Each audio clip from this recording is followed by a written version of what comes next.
جمال الوجود بذكر الإله وتصفو الحياة بنور هدى.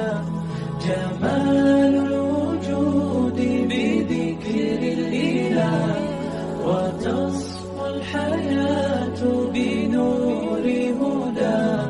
وتطرب نفس له طاعة ويبلغ سعد إلى منتهى. جمال الوجود بذكر الإله وتصفو الحياة بنور هدى. جمال الوجود بذكر الإله وتصفو الحياة بنور هدى. وتطرب نفس له طاعة ويبلغ سعد إلى منتهى.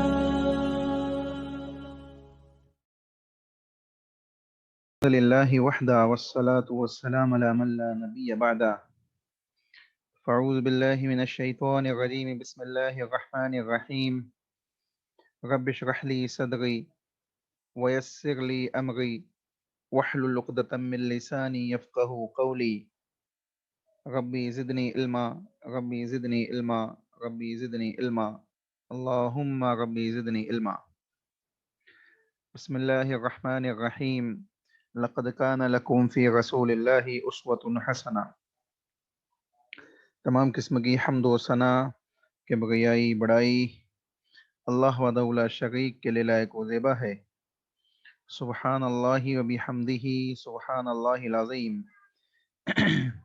انگنت درود و سلام ہو انبیاء کی مقدس جماعت پر، خصوصاً سید المرسلین رحمت للعالمین جناب محمد و رسول اللہ صلی اللہ علیہ وسلم کی ذات گرامی پر. اللہم صلی علی محمد وعلی آل محمد کما صلیت علی ابراہیم وعلی آل ابراہیم انک حمید مجید. اللہم بارک علی محمد وعلی آل محمد کما بارکت علی ابراہیم وعلی آل ابراہیم انک حمید مجید. محترم سامعین، پچھلے جمعے میں، پچھلے درس میں، پچھلی کلاس میں ہم نے ڈیٹیل کے ساتھ رسول اللہ صلی اللہ علیہ وسلم کی ولادت اور ولادت کے بعد کے چند واقعات آپ کے سامنے رکھے تھے. میں امید کرتا ہوں کہ آپ کے ذہن و دماغ میں وہ باتیں موجود ہوگی. انشاءاللہ ہم آگے چلیں گے. اللہ کے نبی محمد و رسول اللہ صلی اللہ علیہ وسلم کی غذاءت اور پرورش. غذاءت کسے کہتے ہیں؟ عربوں کے اندر یہ بات منفرد طور پہ اس قسم کے معاملات موجود تھے کہ وہ اپنے بچوں کو جسمانی طور پہ مضبوط بنانے کے لیے، ان کی تربیت کے لیے اور خالص عربی زبان سکھانے کے لیے بعض دیہاتی قبائل کے جانب اپنے چھوٹے بچوں کو بھیج دیا کرتے تاکہ ان کو وہاں کی دائیا دودھ بھی پلائے اور عربی زبان سے بھی ان کی واقفیت ہو جائے اور جسمانی طور پہ وہ مضبوط ہو جائے. یہ تمام وجوہات تھی جس کی وجہ سے اس زمانے کے اندر لوگ دائیوں کے پاس اپنے بچوں کو چھوڑتے اور تقریباً 2 سال کی مدت کے آس پاس، جو غذاءت کی مدت اسلام نے بھی متعین کی ہے، یہ اس مدت میں وہ ان بچوں کو دودھ پلاتی. چنانچہ غذاءت کے سلسلے میں، یعنی دودھ پلانے کے سلسلے میں کہ رسول اللہ صلی اللہ علیہ وسلم کو کن کن لوگوں نے دودھ پلایا ہے اور کون اللہ کے نبی صلی اللہ علیہ وسلم کی غذائی مائع ہے، وہ تمام چیزیں انشاءاللہ آج کے درس میں آپ کے سامنے رکھی جائے گی. تو اللہ کے نبی محمد و رسول اللہ صلی اللہ علیہ وسلم کو دودھ پلانے کے سلسلے میں سب سے مشہور و معروف جو شخصیت ہے وہ ہے حضرت حلیمہ رضی اللہ تعالی عنہا کی. لیکن ان کے علاوہ بھی کئی لوگوں نے، کئی خواتین نے اللہ کے نبی محمد و رسول اللہ صلی اللہ علیہ وسلم کو دودھ پلانے کے معاملات کو فریضے کو انجام دیا ہے، اور اللہ کے نبی صلی اللہ علیہ وسلم کی رضائی ماں ہونے کا درجہ حاصل کیا ہے،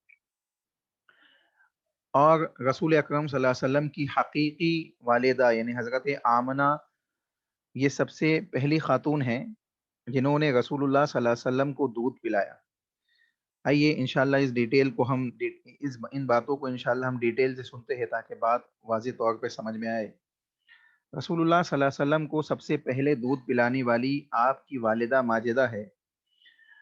رسول اکرم صلی اللہ علیہ وسلم جب پیدا ہوئے تو سب سے پہلے آپ صلی اللہ علیہ وسلم کو آپ کی والدہ ماجدہ ہی نے اپنا دودھ پلایا، پھر وہ اپنے بے مثل لخت جگر جناب محمد و رسول اللہ صلی اللہ علیہ وسلم کو متواتر 7 دنوں تک دودھ پلاتے گئے، یعنی 7 دنوں تک مسلسل آپ کی والدہ ہی نے آپ کو، اللہ کے نبی صلی اللہ علیہ وسلم کو، آپ کے غذائی معاملات کو اور آپ کو دودھ پلانے کے فریضے کو انجام دیا۔ یہ ایک معمول و معروف حقیقت ہے کہ جب بھی کسی خاتون کے ہاں بچہ پیدا ہوتا ہے تو اس وقت اسے دوسری خواتین کا تعاون بھی لگتا ہے اور اس کی اشد ضرورت اسے ہوتی ہے۔ حضرت آمنہ اس مرحلے سے گزر رہی تھی تو اللہ تعالیٰ نے ان کی مدد کرنے اور جناب رسول اکرم صلی اللہ علیہ وسلم کو دودھ پلانے کے لیے کئی مہذب و مہربان خواتین کا اہتمام فرمایا۔ آئیے ان عظیم خوش نصیب خواتین کے حالات کو پڑھتے ہیں، انشاءاللہ ان کے سلسلے میں کچھ معلومات حاصل کرتے ہیں تاکہ ہمیں معلوم ہو۔ تو سب سے پہلی بات کیا معلوم پڑی کہ اللہ کے نبی محمد رسول اللہ کو آپ کی والدہ ماجدہ نے 7 دنوں تک دودھ پلایا، اور اسی طریقے سے آپ کی والدہ کی ایک باندی تھی جو آپ کی والدہ کی نہیں، ابو لہب کی ایک باندی تھی سویبہ نامی، جس نے اللہ کے نبی صلی اللہ علیہ وسلم کو دودھ پلایا۔ انشاءاللہ اس کی بھی ڈیٹیل آپ کے سامنے رکھی جائے گی۔ تو دودھ پلانے والی شخصیات میں ایک نام بڑا مشہور و معروف ہے، اور اللہ کے نبی صلی اللہ علیہ وسلم اس شخصیت کا بڑا ہی ادب و احترام، اور جب بھی ان سے ملتے تو بڑے ہی ادب و احترام سے ملتے۔ وہ کون ہے؟ ام ایمن رضی اللہ عنہا۔ ام ایمن رضی اللہ عنہا وہ نیک نہاد اور خوش نصیب خاتون ہیں جنہیں اللہ تعالیٰ نے نبی اکرم صلی اللہ علیہ وسلم کو گود میں کھلانے کا شرف عطا کیا۔ نبی اکرم صلی اللہ علیہ وسلم کے پیدا ہوتے ہی ام ایمن آپ کی دیکھ بھال میں لگ گئی، یعنی اللہ کے نبی صلی اللہ علیہ وسلم کی پیدائش کے بعد آپ کی دیکھ بھال کے لیے، آپ کو دودھ پلانے کے لیے، اسی طریقے سے آپ کو گود میں کھلانے کے لیے جن جن ان چیزوں ان معاملات کو انجام دینے والی خاتون جس کو اللہ رب العالمین نے منتخب کیا، وہ کون تھی؟ حضرت ام ایمن رضی اللہ عنہا۔ انہوں نے آپ صلی اللہ علیہ وسلم کے لیے کی خبرگیری لی اور حضرت آمنہ کا خوب ہاتھ بٹایا، جو اللہ کے نبی صلی اللہ علیہ وسلم کی والدہ محترمہ تھی، ان کا خوب ہاتھ بٹایا۔ پھر آپ صلی اللہ علیہ وسلم کو جب شیر خواگی کے لیے بنو سعد بھیج دیا گیا، یعنی دودھ کے معاملات کو، مزید غذائی معاملات کو انجام دینے کے لیے بنو سعد کے قبیلے میں بھیجا گیا، جو حضرت حلیمہ رضی اللہ عنہا کا قبیلہ تھا۔ انشاءاللہ ان کی ڈیٹیل بھی ہم سنیں گے، لیکن ام ایمن کے سلسلے میں چند باتیں اور آپ کے سامنے رکھوں، کیونکہ آپ کے سلسلے میں اوتھنٹک حدیثیں بھی موجود ہے کہ ام ایمن کس انداز سے رسول اللہ صلی اللہ علیہ وسلم کے سلسلے میں اور اللہ کے نبی صلی اللہ علیہ وسلم ام ایمن کا کتنا خیال کرتے تھے، کتنا ان کی ضروریات کا خیال کرتے تھے، کتنا ان کا ادب و احترام کرتے تھے، اور اسی طریقے سے ام ایمن کا رسول اللہ صلی اللہ علیہ وسلم سے کس انداز سے ایک محبتانہ معاملہ تھا، اس کو بھی انشاءاللہ ہم دیکھیں گے۔ آئیے تو ام ایمن رضی اللہ تعالی عنہا یہ وہ شخصیت ہے کہ جب رسول اکرم صلی اللہ علیہ وسلم اور حضرت آمنہ جو یعنی اللہ کے نبی صلی اللہ علیہ وسلم کی والدہ محترمہ ہیں، ان کے جانے کے بعد بھی، ان کے انتقال کے بعد بھی، یعنی اللہ کے نبی تقریباً 6 سال کے آس پاس کی جب ایج تھی اللہ کے نبی کی، ان کی وفات کے بعد بھی سب سے زیادہ خیال رکھنے والی جو خاتون تھی وہ ام ایمن رضی اللہ عنہا ہی تھی۔ ام ایمن ہی نے آپ کی نگہداشت کے فرائض کو انجام دیا، اور آپ کی والدہ محترمہ کے ساتھ مل کر آپ کی ہر ممکن خدمت کو انجام دیا، یہاں تک کہ آپ کی رحلت کے بعد بھی ام ایمن ہی دیکھ بھال کیا کرتی تھی تنہے تنہا ایمن رضی اللہ تعالی عنہا ہی نے کیا آپ کی دیکھ بھال کی۔ اس وقت ایمن کو بھلا اس بات کا کیا اندازہ تھا کہ جس شخصیت کی وہ دیکھ بھال کر رہی ہے، جس شخصیت کو وہ گود میں کھلا گئی ہے، جس شخصیت کے وہ خدمات کو انجام دے گئی ہے، یہ سید البشر ہے، یہ جناب محمد رسول اللہ صلی اللہ علیہ وسلم کی شخصیت ہے، یہ ہادی انسانیت ہے، انسانیت کو ہدایت کے راستے پہ لانے والی شخصیت ہے۔ تو ایمن رضی اللہ تعالی عنہا کو اس وقت اس بات کا اندازہ نہیں تھا، لیکن ایمن رضی اللہ تعالی عنہا کے سلسلے میں ایک ضعیف حدیث ہمیں ملتی ہے کہ اللہ کے نبی محمد رسول اللہ صلی اللہ علیہ وسلم نے ارشاد فرمایا، ایمن امی بعد امی، ایمن میری ماں کے بعد ایمن ہی میری ماں ہے۔ یعنی ضعیف حدیث ہے، سلسلۃ الضعیفہ کے اندر علامہ البانی نے اس حدیث کو نقل کیا ہے، لیکن اس سے اندازہ لگائے کہ رسول اللہ صلی اللہ علیہ وسلم ایمن کا کتنا کتنا ادب و احترام کیا کرتے تھے، کہ کتنا خیال رکھتے تھے۔ اس کے دوسرے ایسے واقعات بھی ہمیں ملتے ہیں کہ ایمن کا اللہ کے نبی خیال کرتے، ان سے ملنے کے لیے خود تشریف لے جاتے اور ان کی ضروریات کو مکمل کرنے کی کوشش فرماتے تھے۔ وہ بڑی دانا خاتون تھی۔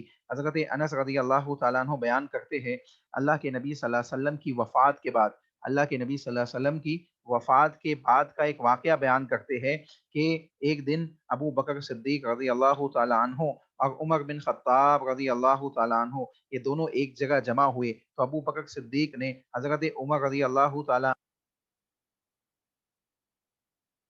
ملنے چلتے ہیں، جیسے رسول اللہ صلی اللہ علیہ وسلم ان سے ملنے کے لیے تشریف لے جایا کرتے تھے۔ جب ہم ایمن کی خدمت میں پہنچے تو ایمن رو پڑی۔ کہتے ہیں کہ جب ہم ایمن کی خدمت میں پہنچے تو ایمن رو پڑی۔ حضرت ابو بکر صدیق رضی اللہ تعالی عنہ اور حضرت عمر بن خطاب رضی اللہ تعالی عنہ نے پوچھا، اے ایمن، آپ کیوں روتی ہے؟ آپ کے رونے کی وجہ کیا ہے؟ جو کچھ اللہ کے پاس ہے وہ رسول اللہ صلی اللہ علیہ وسلم کے لیے اس دنیا اور اس کے مال و متاع سے زیادہ بہتر ہے۔ اے ایمن، آپ روتی کیوں ہے؟ وہ فرمانے لگی کہ میں اس بات سے باخبر ہوں، اس بات کو بخوبی جانتی ہوں کہ جو کچھ اللہ رب العالمین کے پاس ہے وہ رسول اللہ صلی اللہ علیہ وسلم کے لیے دنیا و ما فیہا سے کئی زیادہ بہتر ہے، لیکن میں روتی ہوں تو اس وجہ سے روتی ہوں کہ وحی کا سلسلہ منقطع ہو گیا ہے۔ کہتی ہے وَلَكِنْ أَبْقِي أَنَّ الْوَحْيَ قد انقطع من السماء، میں تو اس لیے رو پڑی ہوں کہ اب آسمان سے وحی اترنے کے مبارک سلسلے ہمیشہ کے لیے ختم ہو گئے ہیں۔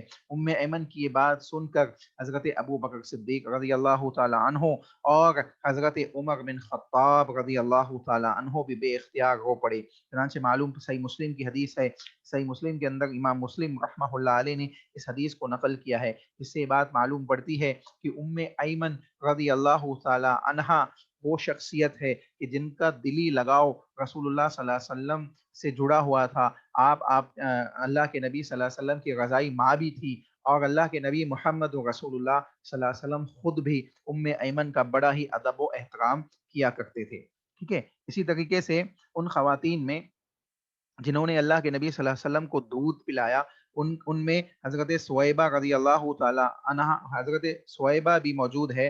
یہ وہ خاتون ہے جو ابو لہب کی باندی تھی، ابو لہب کی باندی تھی۔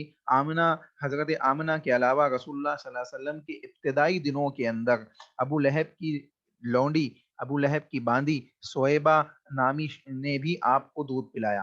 المومنین حبیبہ بنت ابی سفیان رضی اللہ تعالی عنہما کہتی ہے کہ ایک بار میں نے سید الانبیاء جناب محمد رسول اللہ صلی اللہ علیہ وسلم سے گزارش کی کہ اللہ کے رسول میری بہن ابو سفیان کی بیٹی سے نکاح کر لیجئے، اللہ کے رسول میری بہن ابو سفیان کی بیٹی سے نکاح کر لیجئے۔ آپ صلی اللہ علیہ وسلم نے فرمایا، کیا تم یہ بات پسند کرو گی کہ تمہاری بہن تمہاری سوکن بن جائے؟ میں نے کہا جی ہاں، آپ کے نکاح میں تنہا نہیں ہوں، یعنی ان کا کہنے کا مطلب یہ تھا کہ میرے علاوہ دوسری خواتین بھی آپ کے نکاح میں ہیں، تو اگر یہ بھلائی کا یہ معاملہ میری بہن کے ساتھ بہن کو مل جائے تو اس میں کیا برائی کی بات ہے؟ میں اپنے ساتھ ہر خیر میں شریک کرنے کے لیے اپنی بہن کو سب سے زیادہ محبوب رکھتی ہو، آپ نے فرمایا وہ میرے لیے حلال نہیں ہے۔ اللہ کے نبی محمد رسول اللہ صلی اللہ علیہ وسلم نے بیان کیا کہ وہ میرے لیے حلال نہیں ہے۔ سیدہ ام حبیبہ رضی اللہ عنہا نے مزید بیان کیا کہ اللہ کے رسول، لوگ کہتے ہیں کہ آپ ابو سلمہ کی بیٹی جو ام سلمہ ہی کے بطن سے ہے، ابو سلمہ کی بیٹی جو ام سلمہ کے بطن سے ہے، ام سلمہ رضی اللہ تعالی عنہا کے بطن سے ہے، آپ نکاح کرنے والے ہیں؟ آپ نے فرمایا اگر وہ میری ربیہ بیوی کی بیٹی، یعنی ام سلمہ کون تھی؟ اللہ کے نبی صلی اللہ علیہ وسلم کی امہات المومنین، یعنی امہات المومنین میں سے تھی، اللہ کے نبی کی بیویوں میں سے تھی۔ اور جو ابو سلمہ تھے، ام سلمہ کے جو پہلے ہسبینڈ تھے، ان کی جو بیٹی تھی، ان کے سلسلے میں بات بیان کر رہے ہیں کہ آپ ام سلمہ کے بطن سے پیدا ہونے والی بیٹی، یعنی جو پہلے شوہر کی بیٹی ہے، اس سے آپ نکاح کرنے والے ہیں۔ ام حبیبہ یہ بات کہنے لگی، اللہ کے نبی صلی اللہ علیہ وسلم نے بیان فرمایا کہ یہ بات مناسب نہیں ہے۔ اللہ کے نبی نے بیان کیا کہ اگر وہ میری ربیہ یعنی بیوی کی بیٹی اور میری پرورش میں نہ بھی ہوتی، یعنی میری بیوی کی بیٹی نہیں بھی ہوتی اور میری پرورش میں نہ بھی ہوتی، تب بھی وہ یعنی میرے لیے جائز نہ ہوتی، کیونکہ وہ میرے غذائی بھائی کی بیٹی ہے۔ یعنی مجھے اور ابو سلمہ، کہتے ہیں مجھے اور ابو سلمہ دونوں کو سویبہ نے دودھ پلایا ہے۔ اللہ کے نبی نے بیان کیا کہ مجھے اور ابو سلمہ، یعنی جس ابو سلمہ کی وہ بیٹی ہے، اس کی وہ کیا ہے، اس کی وہ بیٹی ہے، تو وہ میری کون ہوئی؟ غذائی، یعنی اللہ کے نبی صلی اللہ علیہ وسلم کے دونوں کیا ہو گئے؟ غذائی بھائی ہو گئے ابو سلمہ اور اللہ کے نبی صلی اللہ علیہ وسلم، دودھ شریک بھائی ہو گئے، جس کی وجہ سے وہ میری بھتیجی ہو گئی۔ تو اب وہ میری بھتیجی ہونے کی وجہ سے میں اس سے نکاح نہیں کر سکتا۔ چنانچہ ایک جانب اللہ کے نبی صلی اللہ علیہ وسلم نے یہ بات بیان کی، دوسری جانب یہ بات بیان کی کہ دو بہنوں کو ایک نکاح میں جمع کرنا جائز نہیں ہے۔ تیسری چیز اس حدیث میں یہ بات اللہ کے نبی محمد رسول اللہ صلی اللہ علیہ وسلم نے بیان کی کہ کسی شخص کے لیے یہ بات جائز نہیں ہے کہ وہ اپنی ربیعہ بیٹی ہے، ربیعہ بیٹی یعنی مثال کے طور پہ آپ نے کسی دوسری خاتون سے دوسرا نکاح کسی کا ہو اور اس کے پاس پہلے سے کسی دوسرے کے، یعنی اپنے پہلے ہسبینڈ یا کے جس کا اس کا طلاق ہو گیا ہو یا اس کی وفات ہو گئی ہو، اس کے بچے بھی ہو، تو ان بچوں سے جو ہونے والی بچیاں ہے یا بچے ہیں، تو ان سے نکاح کرنا جائز اور درست نہیں ہوگا۔ چنانچہ اسی کے سلسلے میں اللہ کے نبی نے کہا کہ وہ میری پرورش میں ہے اور وہ میری بیوی کی بیٹی اگر نہیں بھی ہوتی تو ابو سلمہ چونکہ میرے دودھ شریک بھائی ہے، اس لیے بھی وہ میرے لیے حلال نہیں ہوتی۔ چنانچہ معلوم پڑا کہ سویبہ نے اللہ کے نبی صلی اللہ علیہ وسلم کو بھی دودھ پلایا اور رسول اکرم صلی اللہ علیہ وسلم کے صحابی حضرت ابو سلمہ رضی اللہ تعالی عنہ کو بھی انہوں نے دودھ پلایا۔ یہ بات یاد رکھو کہ اس کے بعد کہتے ہیں کہ یہ بات اسی حدیث کے اندر آگے بیان کرتے ہیں کہ یہ بات یاد رکھو کہ تم مجھے اپنی بیٹیوں اور بہنوں سے نکاح کی پیشکش نہ کیا کرو۔ صحیح، اللہ کے نبی صلی اللہ علیہ وسلم نے یہ بات واضح طور پر بیان کی، صحیح بخاری کی حدیث ہے کہ اللہ کے نبی نے واضح کر دیا اس قسم کی پیشکش میرے سامنے مت بیان کیا کرو۔ اللہ کے نبی نے واضح طور پہ ام حبیبہ رضی اللہ تعالی عنہا کو یہ بات سمجھائی۔ اس کے بعد یہ بات ان کے سمجھ میں آئی اور وہ خاموش ہو گئی۔ چنانچہ امام بخاری نے مزید ڈیٹیل کے ساتھ اس سلسلے میں مزید باتیں بیان کی ہے، اور سویبہ جو ابو لہب کی باندی تھی، اس کے سلسلے میں مختلف باتیں معاشرے کے اندر موجود ہے۔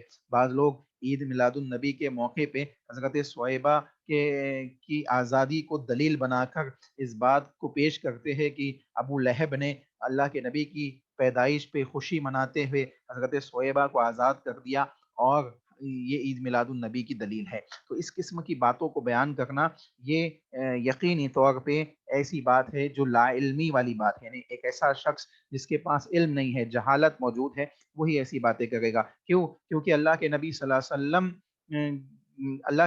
علیہ وسلم کا خود اپنی پیدائش کے سلسلے میں کیا عمل تھا، اللہ کے نبی نے اپنی پیدائش کے ایام کو منایا یا نہیں منایا، ان چیزوں کو ہمیں دیکھنا ہوگا، نہ کہ ابو لہب کے عمل کو ہمیں دیکھنا ہوگا، کیونکہ ابو لہب تو خود ایک ایسا شخص ہے جس کے سلسلے میں اللہ نے کتاب اللہ کے اندر باضابطہ طور پہ ایک صورت ہی نازل کر دی اور یہ بات واضح کر دی کہ یہ جہنمی شخص ہے، اور اس کی بیوی کے سلسلے میں بھی یہ بات بیان کی۔ چنانچہ معلوم پڑا کہ ابو لہب کی سنت پہ ہمیں عمل نہیں کرنا ہے، بلکہ رسول اللہ صلی اللہ علیہ وسلم کی سنت پہ ہمیں عمل کرنا ہے۔ اس کے باوجود یہ قول جو بیان کیا جاتا ہے کہ ابو لہب نے نبی صلی اللہ علیہ وسلم کی پیدائش کی خبر سنی تو شعیبہ کو آزاد کر دیا، یہ خبر حافظ ابن حجر رحمہ اللہ علیہ بیان فرماتے ہیں کہ ابو لہب نے شعیبہ کو آزاد تو کیا تھا لیکن اللہ کے نبی کی پیدائش کے فوراً بعد آزاد نہیں کیا تھا، بلکہ کچھ عرصے کے بعد آزاد کیا تھا۔ اس کا مطلب ہے کہ رسول اللہ صلی اللہ علیہ وسلم کی پیدائش کی نسبت سے ان کو آزاد نہیں کیا اس نے، یہ کہنا چاہ گئے ابن حجر رحمہ اللہ علیہ۔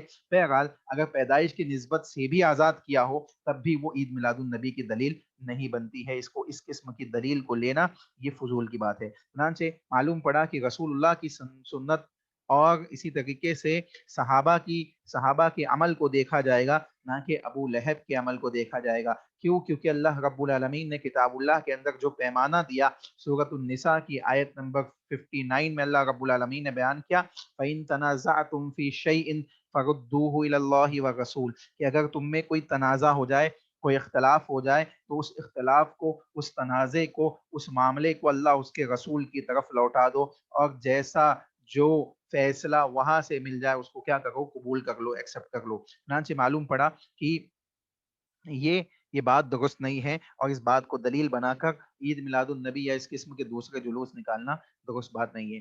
اس کے آگے چلے، حضرت حلیمہ سعدیہ رضی اللہ عنہا، اللہ کے نبی صلی اللہ علیہ وسلم کو دودھ پلانے والی خواتین میں حضرت حلیمہ رضی اللہ تعالی عنہا کو کون بھول سکتا ہے اور کون نہیں جانتا ہے حضرت حلیمہ رضی اللہ تعالی عنہا کو۔ حضرت حلیمہ رضی اللہ تعالی عنہا یہ بنو سعد سے تعلق رکھتی تھی، بنو سعد سے تعلق رکھتی تھی۔ ابن اسحاق جو بڑے سیرت نگاروں میں جن کا نام آتا ہے، ابن اسحاق بیان کرتے ہیں کہ بنو سعد بن بکر بن حوازن کی خاتون حلیمہ بنت ابی زویب نے آپ کو دودھ پلایا تھا۔ ابو زویب نے آپ کو دودھ پلایا تھا۔ ابو زویب کا نام عبداللہ بن حارث تھا، عبداللہ بن حارث، ان کا تعلق قیس بن اعلان قبیلے سے ہے۔ حلیمہ سعدیہ رضی اللہ عنہا اور بنو حوازن کا علاقہ طائف کے مضافات میں تھا۔ چنانچہ کہتی ہے حضرت حلیمہ کا ایک واقعہ ابن اسحاق نے بڑی ڈیٹیل کے ساتھ نقل کیا ہے کہ وہ کیسے رسول اللہ صلی اللہ علیہ وسلم کو لے کے جاتی ہے، اور جب اپنے قبیلے سے نکلتی ہے تو اس کی حالت اور کیفیت کیا ہوتی ہے، اور جب وہ لوٹ کے جاتی ہے اور رسول اللہ صلی اللہ علیہ وسلم کو اپنے ساتھ لے جاتی ہے تو اس کی حالت اور کیفیت کیا ہوتی ہے، اس کو ڈیٹیل کے ساتھ حضرت حلیمہ سعدیہ رضی اللہ تعالی عنہا نے بیان کیا ہے۔ آئیے انہی کی زبانی اس واقعے کو سنتے ہیں۔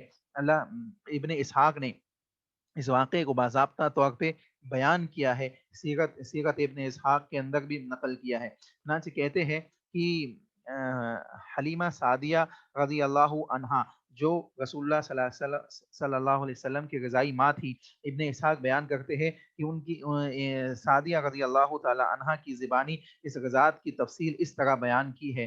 حضرت حلیمہ کہتی ہے کہ میں اپنے شوہر حارث بن عبد العزیٰ کے ساتھ اپنا ایک دودھ پیتا ہوا بچہ لے کر بنو سعد کی عورتوں کے قافلے میں شامل ہو کر پھر اپنی بستی سے باہر دودھ پینے والے بچوں کو تلاش کرنے میں نکلی۔ یہ قحط سالی کے دن تھے، قحط نے کچھ باقی نہ چھوڑا تھا۔ میں اپنی ایک سفید گدھی پر سوار تھی۔ گدھی کا یہ عالم تھا، یہ ہمارے ساتھ کہتے ہیں گدھی دبلی پتلی بالکل یعنی لاغر تھی، اور کہتے ہیں کہ ہمارے ساتھ ہماری ایک اونٹنی بھی تھی، لیکن واللہ وہ دودھ کی ایک بوند بھی نہیں دیتی تھی۔ ادھر بچہ بھوک سے اس قدر بلکتا تھا کہ اس کی وجہ سے ہم رات بھر سو بھی نہیں سکتے تھے، اور میری چھاتی سے دودھ اترتا نہ تھا۔ اونٹ دودھ دینے کے لائق، اونٹنی دودھ دینے کے لائق نہ تھی، بس ہم بارش اور خوشحالی کی آس لگائے بیٹھے تھے۔ میں اپنی گدھی پر سوار ہو کر چلی تو وہ کمزوری اور دبلے پن کے سبب اتنی سست رفتار تھی کہ اس سے سارا قافلہ تنگ آ گیا۔ کہتی ہے کہ خیر ہم کسی نہ کسی طریقے سے دودھ پینے والے بچے کی تلاش میں مکہ پہنچ گئے۔ بیان کرتی ہے کہ ہم کسی نہ کسی طریقے سے مکہ پہنچ گئے، پھر ہم میں سے ہر خاتون کو محمد و رسول اللہ صلی اللہ علیہ وسلم کو گود لینے کی پیشکش ہوئی، یعنی ہر خاتون، ان کے قبیلے کی جتنی خواتین مکہ آئی تھی بچوں کو لینے کے لیے، دودھ پلانے کے لیے ان تمام خاتون کے اوپر رسول اللہ صلی اللہ علیہ وسلم کو پیش کیا گیا، اللہ کے نبی صلی اللہ علیہ وسلم کو پیش کیا گیا۔ لیکن جب ان کو معلوم پڑتا کہ ان کے والد نہیں ہے، یہ تو یتیم ہے، تو وہ آپ کو لینے سے انکار کر دیتی، کیونکہ ہم تو بچے کے والد ہی سے انعام و اکرام کی امید رکھتے تھے۔ کہتی ہے کہ ہم تو بچے کے والد ہی سے انعام و اکرام کی امید رکھتے تھے، ہم نے سوچا کہ یہ تو بچہ یتیم ہے، اس کی ماں جو بیوہ ہے یا اس کے دادا یہ ہمیں کیا دے سکتے ہیں، بس اسی وجہ سے ہم میں سے کوئی رسول اللہ صلی اللہ علیہ وسلم کو لینے کے لیے تیار نہیں تھا، کوئی لینا ہی نہیں چاہتا تھا کہ اللہ کے نبی صلی اللہ علیہ وسلم کو لے لے۔ کہتی ہے کہ آگے بیان فرماتی ہے حضرت حلیمہ رضی اللہ تعالیٰ عنہا کہتی ہے ادھر جتنی خواتین میرے ساتھ آئی تھی ان سب کو کوئی نہ کوئی بچہ مل گیا۔ کہتی ہے کہ سب کو، جتنی خواتین بنو سعد سے نکلی تھی اور جتنی خواتین میرے ساتھ آئی تھی سب کو کوئی نہ کوئی بچہ مل گیا، لیکن مجھے کوئی بچہ نہیں ملا، مجھے کوئی بچہ نہیں ملا۔ بیان کرتی ہے کہ میں اکیلی تھی، میں اکیلی ہی رہ گئی، جسے کوئی بچہ نہ مل سکا۔ واپسی کے وقت آیا تو میں نے اپنے شوہر سے کہا اللہ کی قسم مجھے اچھا نہیں لگتا کہ میرے ساتھ آنے والی عورتیں تو بچے لے کر جائیں اور میں کوئی بچہ لیے بغیر خالی گود واپس چلی جاؤں، اس لیے میں تو اب اسی یتیم بچے کو لے چلتی ہوں۔ شوہر نے کہا کہ ہاں ہاں لے لو، اس میں کوئی حرج کی بات نہیں ہے،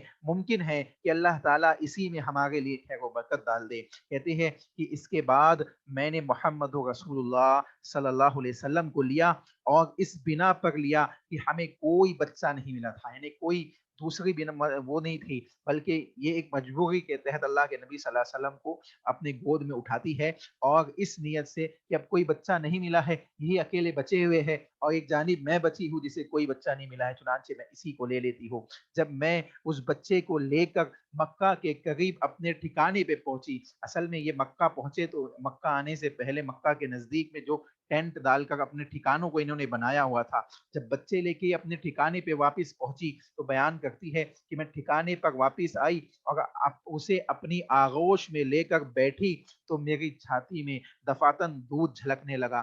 بیان کرتی ہے کہ میری چھاتی میں دودھ جھلکنے لگا، اس بچے نے خوب پیٹ بھر کے دودھ پیا، خوب سیر ہو کے دودھ پیا، یعنی اللہ کے نبی محمد رسول اللہ صلی اللہ علیہ وسلم نے سیر ہو کے دودھ پیا، اور اس کے بعد اس کے رضائی بھائی یعنی میرے حقیقی بیٹے نے بھی جی بھر کے دودھ پیا۔ کہتی ہے کہ میرے بیٹے نے بھی خوب پیٹ بھر کے دودھ پیا، جو بھوک کی وجہ سے رات بھر روتا رہتا، جس کی وجہ سے ہم سو نہیں پاتے، یہ محمد رسول اللہ صلی اللہ علیہ وسلم کی خیر و برکت تھی کہ اللہ کے نبی محمد رسول اللہ جب ان کی آغوش میں آئے تو اللہ رب العالمین نے ان کو ان کی چھاتیوں میں دودھ عطا فرما دیا، جس سے اللہ کے نبی نے بھی پیا اور اس بچے نے بھی، جو بھوک کی وجہ سے تڑپ اٹھتا تھا اور رات بھر بھوکا پیاسا رہتا تھا، اس بچے کو بھی دودھ نصیب ہوا۔ چنانچہ بیان کرتی ہے کہ اس سے پہلے حالت یہ تھی کہ ہم اپنے بچے کے ساتھ سو بھی نہیں سکتے تھے، یعنی رات بھر اس کی بھوک کی شدت کی وجہ سے وہ بے چین رہتا اور ہم اس کے ساتھ سو نہیں پاتے۔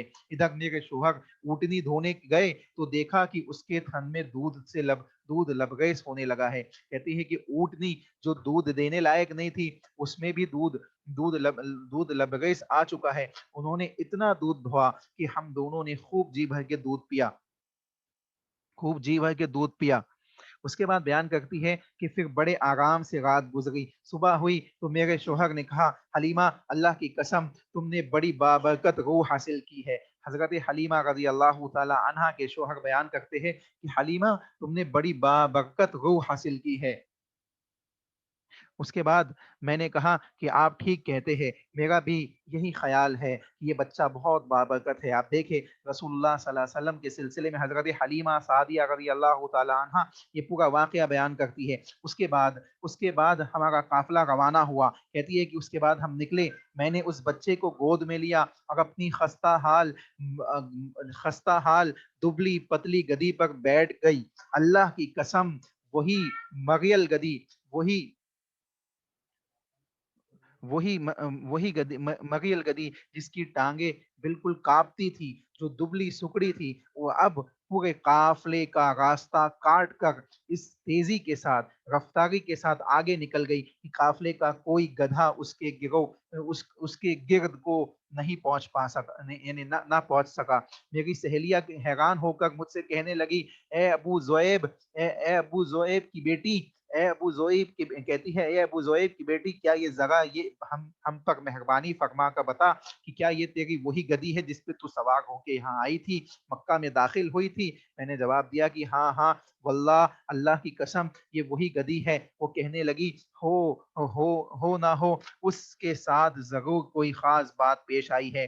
پھر ہم بنو سعد پہنچے اور ہم اپنے گھروں میں واپس ہو گئے۔ آپ دیکھیں یہ 55 کا معاملہ ہے۔ اللہ رب العالمین نے حضرت حلیمہ سعدیہ رضی اللہ تعالی عنہا ہو، یا ایمن رضی اللہ تعالی عنہا ہے، یا دوسری خواتین ہیں جنہوں نے اللہ کے نبی محمد رسول اللہ صلی اللہ علیہ وسلم کے بچپن میں خدمات کو انجام دیے، آگے چل کے رسول اللہ کے ان خیر و برکات کو جنہوں نے دیکھا تھا اپنی آنکھوں سے، آگے چل کے ان کے لیے دین کو ماننا بڑا آسان ہو گیا، ان کو دین کو ایکسیپٹ کرنا بڑا آسان ہو گیا، دین کی باتیں سمجھنا بڑا آسان ہو گیا۔ چنانچہ حضرت حلیمہ سعدیہ رضی اللہ تعالی عنہا بن کے اس دنیا سے رخصت ہوئی، اسی طریقے سے ایمن رضی اللہ عنہا بن کے اس دنیا سے رخصت ہوئی۔ یہ تمام باتیں اس بات کے اوپر دلالت کرتی ہے کہ اللہ رب العالمین نے خیر و برکت کی یہ تمام چیزیں لوگوں کو دکھائی۔ آگے دیکھیں بیان کرتی ہے بیان کرتی ہے حضرت حلیمہ رضی اللہ تعالی عنہا، کہتی ہے کہ ہم اپنے گھروں پہ واپس آ گئے۔ روئے زمین کا شاید ہی کوئی خطہ ایسا ہو جو ہمارے علاقے سے زیادہ قحط زدہ تھا۔ کہتی ہے کہ سوکھا پڑا ہوا تھا پورا، یہاں تک کہ گھاس موجود نہیں تھی، قحط زدہ تھا۔ معاملات اتنے بگڑے ہوئے تھے کہ جانور چرنے جاتے تو بھوکے پیٹ ہی واپس آتے، کوئی چیز کھانے کو ان کو ملتی نہیں۔ کہتی ہے لیکن جب ہم واپس آنے کے بعد اچانک حالت ہی بدل گئی۔ اب میری بکریاں چرنے جاتی تو خوب سیر ہو کر دودھ سے لبریز واپس آتی، ہم ان کا دودھ دھوتے اور پیتے، جبکہ ہماری بستی میں کسی اور شخص کو دودھ کا ایک قطرہ بھی نصیب نہ ہوتا۔ ان کے جانوروں کے تھنوں سے سرے سے دودھ ہوتا ہی نہیں۔ ہماری قوم کے لوگ اپنے چرواہوں سے کہتے تھے، ارے کمبختو، جانور وہی چرانے لے جایا کرو جہاں ابو زویب کی بیٹی چرایا کرتی ہے، یعنی جہاں ابو زویب کی بیٹی کے جانور چرنے جاتے ہیں تم اپنے جانور بھی وہاں چرانے لے جایا کرو۔ لیکن پھر بھی ان کی بکریاں بھوکی سوکھی ہی واپس آتی، ان کے تھنوں میں دودھ کا نام و نشان بھی موجود نہ ہوتا، جبکہ میری بکری خوب سیر ہو کے لبریز ہو کے واپس آتی۔ دیکھیے پوری ڈیٹیل کے ساتھ حضرت حلیمہ رضی اللہ تعالی عنہا اس بات کو بیان کر رہی ہے۔ آگے بیان کرتی ہے، اسی طرح ہم اللہ کی طرف سے مسلسل ہونے والی خیر و برکت کا مشاہدہ کرتے رہے، یہاں تک کہ اس بچے کے 2 سال مکمل ہو گئے۔ میں نے اس کا دودھ چھڑا دیا، یہ بچہ دوسرے بچوں کے مقابلے میں اس طرح بڑھ رہا تھا کہ 2 سال پورے ہوتے ہوتے وہ خوب توانا، تندرست اور مضبوط ہو چکا تھا۔ اس کے بعد ہم اس بچے کو اس کی ماں کے پاس لے گئے، لیکن اس کے جو خیر و برکات، اس کی جو خیر کی چیزیں ہم نے دیکھا تھا، ہم نے اس سے فائدہ اٹھایا تھا، اس وجہ سے ہماری تڑپ تھی کہ یہ بچہ کچھ اور دن ہمارے پاس رہے۔ چنانچہ ہم نے حضرت آمنہ سے یہ گزارش کی، اللہ کے نبی محمد رسول اللہ صلی اللہ علیہ وسلم کی والدہ محترمہ سے یہ گزارش کی کہ آپ اپنے نونہال کو میرے پاس ہی رہنے دیجئے تاکہ یہ مزید تنومند ہو جائے، یعنی مزید طاقتور ہو جائے، مزید مضبوط ہو جائے۔ مجھے اس کی بڑی فکر ہے، مکہ کی آب و ہوا اس کے لیے مضر ہے، غرض ہمارے مسلسل اصرار پر انہوں نے اس بچے کو جو محمد رسول اللہ صلی اللہ علیہ وسلم کی شخصیت میں تھا، اس بچے کو حضرت حلیمہ کے پاس دوبارہ دے دیا۔ آپ کو ہر چھٹے مہینے آپ کی والدہ ماجدہ اور دیگر عزیز و اقارب سے ملانے کے لیے لے آتی، لیکن لے کے چلے جاتی، مطلب لے آتی ملانے کے لیے، لیکن حضرت حلیمہ رضی اللہ تعالیٰ عنہ 2 سال کی رضاعت کی مدت مکمل کرنے کے بعد پھر لے کے جاتی ہے۔ حضرت حلیمہ سعدیہ کے دودھ پلانے اور ان کے ہاں رہنے کی مفصل واقع صرف ابن اسحاق ہی نے بیان کیا ہے، جو آپ کے سامنے ابھی آپ کے سامنے بیان کیا گیا۔ اسی طریقے سے ابن کثیر رحمہ اللہ علیہ نے سیرت نگاروں اور مورخین کے یہاں مشہور اور اسی طریقے سے احادیث میں اس بات کو شمار کیا گیا ہے، ان چیزوں کو بیان کیا گیا ہے مختلف انداز سے۔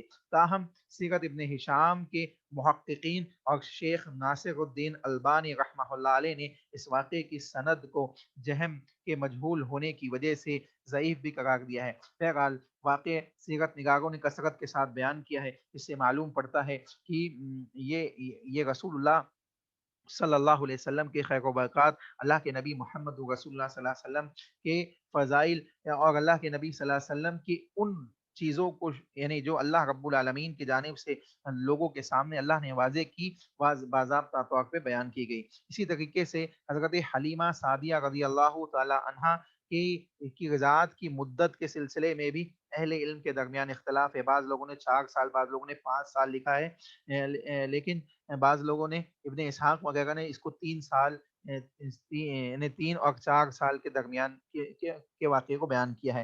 اور اللہ کے نبی صلی اللہ علیہ وسلم کے شق کے صدق والا جو واقعہ پیش آیا، انشاءاللہ نیکسٹ کلاس میں آپ کے سامنے اس کو رکھا جائے گا۔ تو شق کے صدق والا جو واقعہ پیش آیا، اس واقعے کے بعد حضرت حلیمہ سعدیہ گھبرا گئی، ان کو ڈر لگنے لگا، اور اللہ کے نبی صلی اللہ علیہ وسلم کی جان کا خدشہ محسوس ہوا، تو انہوں نے حضرت آمنہ کے پاس محمد رسول اللہ صلی اللہ علیہ وسلم کو واپس چھوڑا ہے۔ چنانچہ انشاءاللہ اس کی ڈیٹیل آپ کے سامنے نیکسٹ کلاس میں رکھی جائے گی۔ یہ چند باتیں ہیں جو اللہ کے نبی صلی اللہ علیہ وسلم کی غذائی ماؤں کے سلسلے میں اور رسول اللہ صلی اللہ علیہ وسلم کے غزات کے واقعات کے سلسلے میں آپ کے سامنے رکھی گئی۔ اگر آپ میں سے کسی کا کوئی سوال ہو تو پوچھ لیجئے، کوئی بات سمجھ میں نہ آئی ہو تو پوچھ لیجئے انشاءاللہ۔ 1 منٹ باقی، 1.5 منٹ باقی ہے، پوچھ لیجئے جلدی سے۔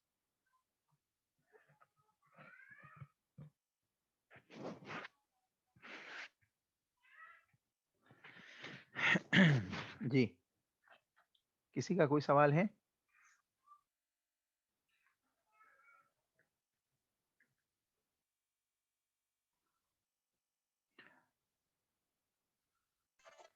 جی نہیں، الحمدللہ۔